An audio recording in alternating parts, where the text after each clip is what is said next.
Mesdames et messieurs, le ciel est complètement noir sur le territoire de Volodymyr Zelensky. La nuit a été très sombre et très longue pour les Ukrainiens par rapport à ce que la Russie vient encore de faire cette nuit du 9 au 10 mars 2025. Donc, dans la nuit du dimanche à lundi. L'état-major ukrainien, l'armée de l'air ukrainienne nous relaie des informations selon lesquelles les Russes ont versé des pluies, mais des pluies massives sur l'ensemble de leur territoire qui a touché même d'ailleurs plusieurs oblasts, plusieurs régions, s'il faut que c'est comme ça que je dois le dire, plusieurs régions d'Ukraine ont été touchées selon l'état-major ukrainien, selon l'armée de l'air ukrainienne qui a relayé l'information. Alors, ces derniers jours, nous voyons la Russie qui continue d'émettre des pluies sur l'Ukraine. Des pluies mais incessantes.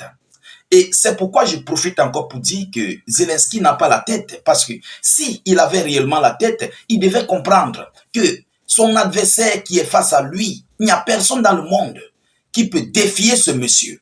Personne ne peut défier Vladimir Poutine. Et Zelensky le sait. Et puis encore, quiconque menaçait Poutine croiserait lui-même en chemin. Ah oui, mesdames et messieurs. Alors, qu'est-ce que l'armée de l'air ukrainienne nous dit par rapport à ces multiples pluies, des raids aériennes russes qui ont été frappées sur le territoire ukrainien en cette nuit, pendant que nous, vous et moi, nous dormions? Monsieur Vladimir Poutine et ses hommes ont continué leurs opérations incessantes. Vous comprenez? Que ce soit du côté de Soumy, que ce soit du côté de Kursk, que ce soit sur toutes les lignes de front, mais l'opération est chaude. Mesdames et demoiselles et messieurs, les Ukrainiens n'ont pas fermé l'œil. Ah oui, on nous dit que l'alerte aérienne a mis environ 4 heures à 6 heures de temps. L'alerte aérienne pour demander aux Ukrainiens d'aller dans des abris. Ça a mis environ 4 heures à 6 heures de temps. Oui, mesdames et messieurs, c'était une opération très longue. Et on nous dit, selon les informations, la capitale où réside M. Volodymyr Zelensky a été touchée. On nous dit que ça a été touché. Et d'autres localités, d'autres régions encore ont été touchées à base de ces frappes de M. Vladimir Poutine. Alors, selon l'armée de l'air ukrainienne, l'Ukraine rapporte que l'attaque de 176 drones russes pendant la nuit. 176 drones russes pendant la nuit. Je vous prie, mettez beaucoup de j'aime. Mettez beaucoup de j'aime. Mettez suffisamment de j'aime et partagez la vidéo dans tous les groupes possibles. Mettez cette vidéo dans tous les groupes. Abonnez-vous pour ceux-là qui ne sont pas encore abonnés et activez bien sûr les cloches de notification. Voilà, c'est très important. Et ça permettra aussi à nos frères de recevoir nos vidéoconférences parce qu'ils sont nombreux qui cherchent nos informations mais qui ne parviennent pas à nous rejoindre. Voilà. Alors, ils disent que donc 130 ont été abattus, selon eux. Et je vous dis toujours, les informations venant d'Ukraine, prenez-leur avec pincette. Prenez-leur avec pincette. Nous avons déjà étudié ces gens. Ce sont des menteurs. Les Russes sont des professionnels dans leurs opérations. Vous comprenez? Alors, écoutez, ou eux-mêmes vont tomber dans leur propre piège. Écoutez attentivement. Eux-mêmes, Ukrainiens, vont tomber dans leur propre mensonge. Écoutez, dans son rapport quotidien des attaques aériennes nocturnes russes, l'armée de l'air ukrainienne fait état du lancement de 176 drones russes au cours de la nuit de dimanche à lundi. Donc, ils disent que 130 ont été abattus. On ne dit pas non. Écoutez où eux-mêmes tombent dans leur mensonge. 42 d'autres des drones imitateurs ont été perdus. Donc 42 autres drones ont été perdus, où ils sont partis en Pologne, où ils sont partis en Moldavie, où ils sont partis en France, on ne connaît pas. Ça a été perdu. On ne dit pas non.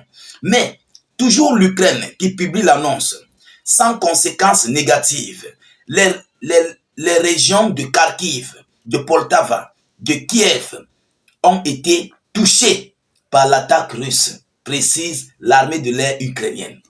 Est-ce que vous comprenez le français? Ils disent qu'ils ont détruit 130.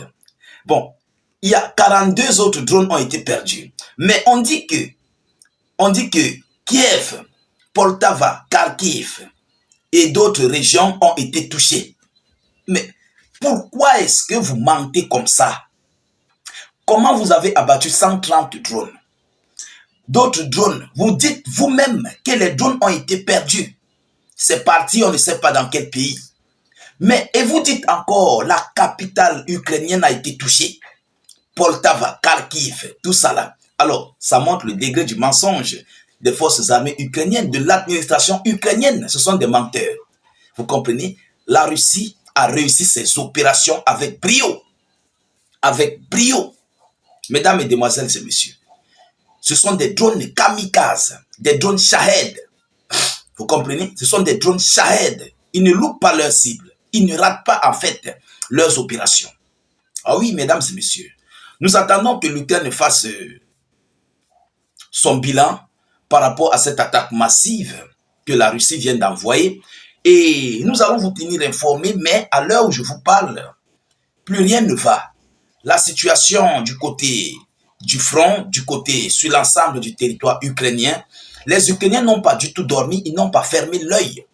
Ah oui, ils n'ont pas fermé l'œil. Parce que cette opération était de très grande envergure. Ce sont des drones. 176 drones, ce n'est pas une petite affaire. Ah oui, et plusieurs Ukrainiens sont en train de... Voilà, ils sont dans une panique et ils veulent quitter complètement l'Ukraine parce que M. Zelensky et ses alliés veulent aggraver, accentuer cette situation. Ils veulent augmenter la situation actuelle. Et ils ne veulent pas du tout, je dis pas du tout, laisser les combats. Donc, beaucoup d'Ukrainiens sont dans une panique et sont en train de quitter encore plus le pays. Malgré que il y a des interdictions de sortie du pays, le pays est bloqué, le pays est quadrillé par les hommes de Zelensky qui ne doivent pas bouger. Voilà, mais ils vont trouver des voies et moyens pour quitter le pays. C'est automatique. Vous comprenez? Alors, voilà ici l'opération de grande envergure que la Russie vient d'émettre, la Russie vient de faire. Je disais la Russie. L'Ukraine vient de faire ce matin même, publié par l'administration ukrainienne. Nous attendons les décombres, nous attendons les calculs, nous attendons les multiples destructions, nous attendons les multiples annonces venant de plusieurs rapports des différentes oblasts, parce que nous savons que ça viendra. Oui, ça viendra, ça ne peut pas manquer. Alors, mesdames, mesdemoiselles et messieurs, c'est cette information que j'avais à vous relayer dans cette vidéoconférence.